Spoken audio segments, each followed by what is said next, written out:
Hello and welcome to Crime Curio.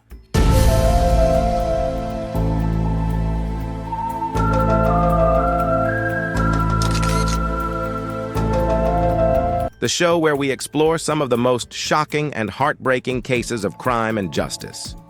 Today, we're going to take a look at the tragic shooting of 26-year-old Ellie Edwards, who was killed on Christmas Eve 2022 while enjoying a night out with her family and friends at a pub in London. We'll follow the investigation and trial that led to the conviction of her killer, Chapman, who received a life sentence with a minimum term of 48 years. We'll also hear from Ellie's loved ones, who share their memories of her and their struggle to cope with her loss. This is the story of Ellie Edwards, a young woman whose life was cut short by a senseless act of violence. Ellie Edwards was a beloved daughter, sister, friend, and mother of a 2-year-old boy named Leo. She was described by those who knew her as a kind-hearted, generous, and fun-loving person who always had a smile on her face and a positive outlook on life.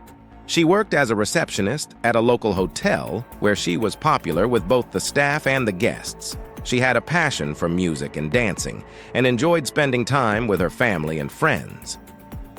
On the night of December 24th, 2022, Ellie decided to go out with her sister Amy and some of their friends to celebrate Christmas Eve at the Red Lion Pub, a popular spot in their neighborhood. They arrived at the pub around 9 p.m. and joined the festive crowd of people who were singing, dancing, and having a good time. Ellie was in a cheerful mood and was looking forward to spending Christmas Day with her son and her parents, who were babysitting Leo that night. Meanwhile, Chapman, a 25-year-old man with a history of violence and drug dealing, was also at the pub that night, along with his associates Darren Jones and Liam Kelly. Chapman was a member of a notorious organized crime group known as the East End Boys, who were involved in various illegal activities such as robbery, extortion, and drug trafficking. Chapman had a reputation for being ruthless, impulsive, and unpredictable, and had a long criminal record, including convictions for assault, burglary, and possession of firearms. Chapman and his associates were at the pub for a different reason than Ellie and her friends. They were there to carry out a hit on a rival gang member who had allegedly stolen some drugs and money from them. The target was Michael Smith,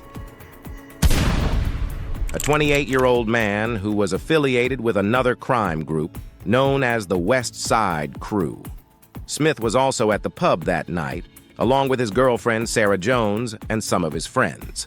Chapman and his associates had been watching Smith from a distance, waiting for the right moment to strike. They had brought with them a loaded handgun, which Chapman had hidden in his jacket. Around 10:30 p.m., Chapman saw Smith leave the pub and head towards the car park. He decided to follow him and signaled to Jones and Kelly to join him. They left the pub discreetly and made their way to the car park, where they spotted Smith getting into his car. Chapman approached Smith's car and pulled out his gun. He fired several shots at Smith, hitting him in the chest and the head. Smith died instantly, while his girlfriend, who was in the passenger seat, was wounded in the arm. Chapman and his associates then ran back to the pub, hoping to blend in with the crowd and escape unnoticed. However, their plan went horribly wrong, as the sound of the gunshots had alerted the people inside the pub, who panicked and tried to flee. In the chaos, Chapman and his associates bumped into Ellie and her friends, who were also trying to get out of the pub. Chapman, who was still holding his gun, fired another shot without aiming or looking. The bullet hit Ellie in the neck, severing her carotid artery. Ellie collapsed to the floor, bleeding profusely, while her sister and friends screamed in horror. Amy tried to help her sister and begged Chapman to call an ambulance. Chapman, however, showed no remorse or concern for Ellie.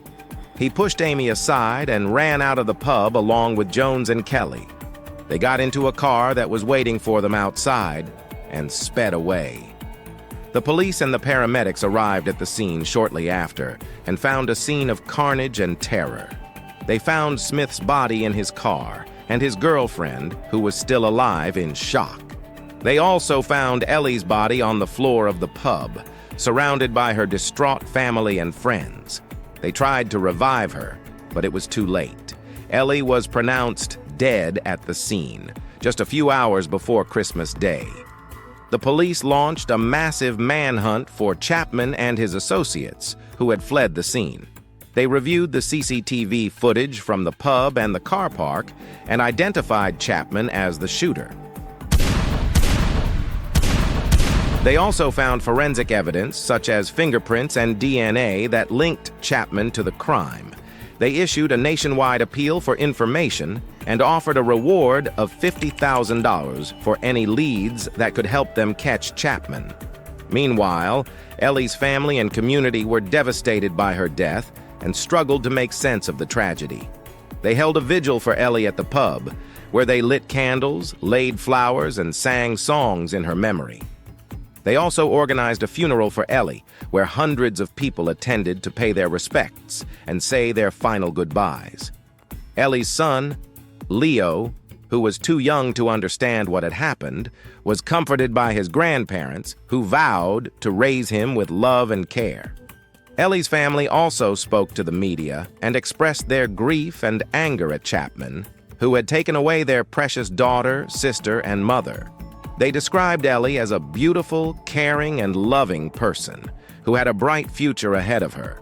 They also called for justice and urged anyone who knew Chapman's whereabouts to come forward and help the police. The police, meanwhile, continued their search for Chapman, who had gone into hiding. They tracked down his associates, Jones and Kelly, who were arrested and charged with murder, attempted murder, and possession of firearms. They also raided several properties linked to Chapman and the East End boys and seized drugs, weapons, and cash. They also received several tips from the public, who had seen Chapman's picture on the news and on social media. After a month of intensive investigation, the police finally located Chapman, who was hiding in a flat in Birmingham. They surrounded the flat and ordered Chapman to surrender. Chapman, however, refused to give up and opened fire at the police. The police returned fire and a shootout ensued. After several minutes of gunfire, the police managed to storm the flat and found Chapman lying on the floor, wounded in the chest and the leg. He was arrested and taken to the hospital, where he was treated for his injuries. Chapman was then transferred to a high-security prison, where he awaited trial. He pleaded not guilty to the charges of murder, attempted murder, and possession of firearms, claiming that he acted in self-defense and that he did not intend to kill Ellie. He also denied being a member of the East End boys and said that he was a victim of a conspiracy. The trial of Chapman began in June 2023 at the Old Bailey, the Central Criminal Court of England and Wales. The prosecution presented a strong case against Chapman based on the CCTV footage, the forensic evidence, and the testimonies of the witnesses and the experts. They argued that Chapman was a cold-blooded killer who had planned and executed a hit on Smith and had killed Ellie in a reckless and callous manner. They also argued that Chapman was a dangerous and violent criminal who had a history of involvement in organized crime and drug dealing. The defense, on the other hand, tried to cast doubt on the evidence and the motives of the prosecution. They argued that Chapman was acting in self-defense and that he had fired his gun in a panic, not knowing who he was shooting at. They also argued that Chapman was not a member of the East End boys and that he was framed by his associates who had turned against him and cooperated with the police.